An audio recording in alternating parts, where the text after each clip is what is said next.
Hola gente, bien, hoy vamos a hablar sobre la expresión memento mori. Tal vez hayan escuchado hablar de esta expresión en algunos círculos donde también se habla de la filosofía del estoicismo y alguna relación entre estos dos conceptos puede existir. Concretamente, el significado de esta expresión nos invitaría a recordar nuestro propio final, a tener presente que es algo que tarde o temprano va a ocurrir. Tertuliano, un escritor de los siglos II y III, que habría sido muy importante para el desarrollo de la Iglesia, recopila en sus escrituras que una frase de este estilo se le repetía al emperador romano cuando realizaba desfiles celebrando una victoria tras alguna batalla. Concretamente, por detrás del emperador, un esclavo lo instaba a recordar que aunque hubiera ganado, aunque tuviera una victoria, era solo un hombre y no un dios, con lo cual también podemos ver en estas frases un intento de exaltar la humildad y mantener a las personas lejos de la soberbia, recordando que nuestro final nos iguala a todos. Tertuliano, en general, combatía las herejías, aunque en algunos casos reconocía verdades en grupos que no fueran cristianos, y esta actitud de tener presente el propio final parece ser una de las que lo hacía generar reconocimiento. La utilidad de afrontar la existencia con esta actitud nos daría como resultado varios efectos positivos. Hay quienes sacan provecho de esto enfocándose en las cosas que consideran más importantes e intentando no gastar energía con las cuestiones más fútiles, con lo cual para eso hace falta aprender a diferenciar cuáles son de una categoría y cuáles son de otra, y luego actuar en consecuencia con bastante disciplina. Otro beneficio puede ser el de hacernos valorar pequeñas cosas, tanto materiales como ideales, que normalmente damos por hecho y a las cuales no le prestamos la atención necesaria. Y probablemente el mayor beneficio venga por el lado de hacernos asimilar que las cosas que consideramos más negativas en la vida, como nuestro final, las desgracias, las injusticias, el aburrimiento, la soledad, el paso del tiempo o el conflicto, existen.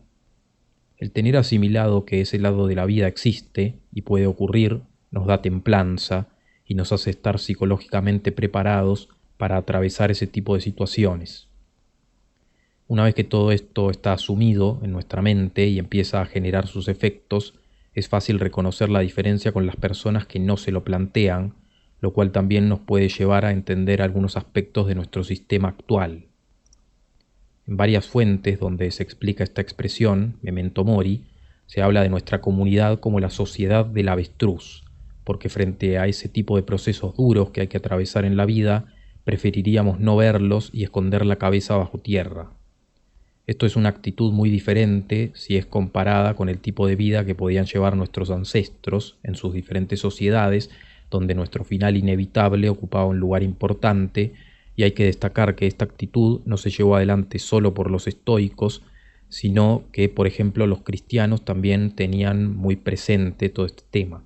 De hecho, se puede ver en gran parte de la Biblia y también en la iconografía cristiana. Justamente el tema de la simbología y la iconografía es muy representativo del pensamiento de una sociedad,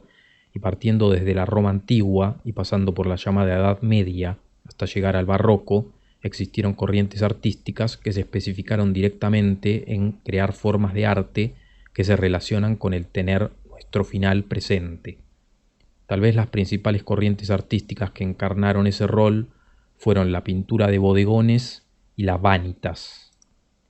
La pintura de bodegones, surgida en Europa, algunos dicen que ya desde la antigua Roma y otros durante la Edad Media, se caracterizaba muchas veces por representar cráneos humanos acompañados por objetos cotidianos que suelen tener una existencia efímera, en la que pueden ser muy vistosos, pero rápidamente pierden ese aspecto y terminan descomponiéndose repentinamente. Ejemplos de esto pueden ser las flores, las frutas u otros alimentos y también seres vivos, además de que a veces pueden aparecer representados relojes. Claramente la representación de estos elementos nos habla de la fugacidad de la vida y de cómo los diferentes estados por los que pasamos son temporales, con lo cual nos conviene vivir una vida teniendo en perspectiva las diferencias entre etapas. No siempre vamos a ser jóvenes, por ejemplo. Otra corriente artística que representa estas ideas es la vanitas, que en mi opinión es un poco más amplia que los bodegones, en el sentido de que da lugar a la representación de escenas más complejas. Normalmente también vemos cráneos y esqueletos, junto con elementos que se descomponen al pasar el tiempo, y a veces puede aparecer el contraste entre esa simbología y la representación de lujos humanos pasajeros o de la belleza juvenil. Tal vez un ejemplo bastante significativo puede ser el Jardín de las Delicias de El Bosco, aunque si buscan un poco pueden encontrar varias obras interesantes.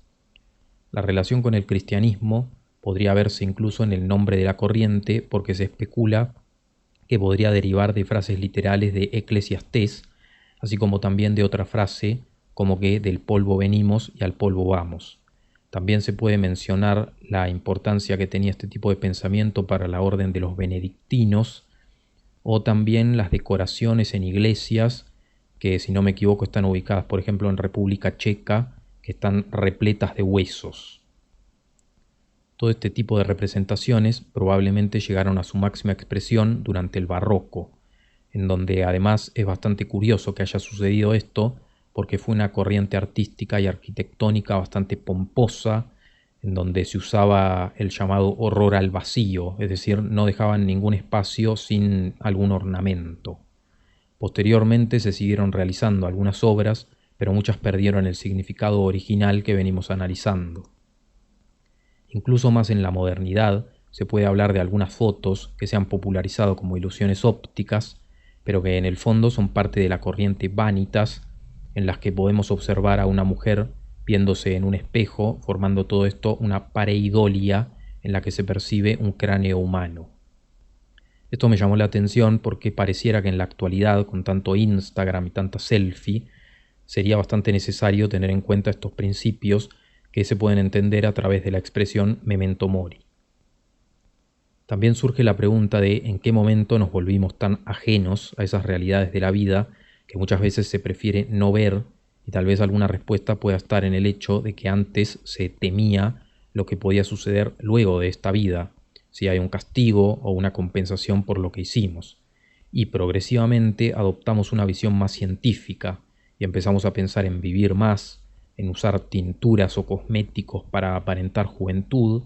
o en distraernos tecnológicamente frente a cualquier pensamiento inquietante. También llama la atención cómo actualmente la representación, por ejemplo, de un cráneo humano estampado en una remera puede ser visto como derivado de alguna rama del heavy metal, pero en verdad esa estética durante mucho tiempo estuvo relacionada con lo místico o con lo religioso o espiritual. Una última observación que se podría mencionar es que dentro de los beneficios podría estar la mejora en el aprendizaje, porque como dijimos, cuando uno asimila que ciertas partes que consideramos negativas en la vida, como en este caso el aburrimiento al aprender, existe, entonces estamos más dispuestos a dedicarle algo más de tiempo al esfuerzo de aprender algo y a no entrar tan de golpe, que es algo muy típico de Internet, que la gente se topa con un pensamiento un día y en ese día ya transforma su posición política en 24 horas, ¿no? Así que bueno, espero que les haya resultado interesante este video, gracias por verlo,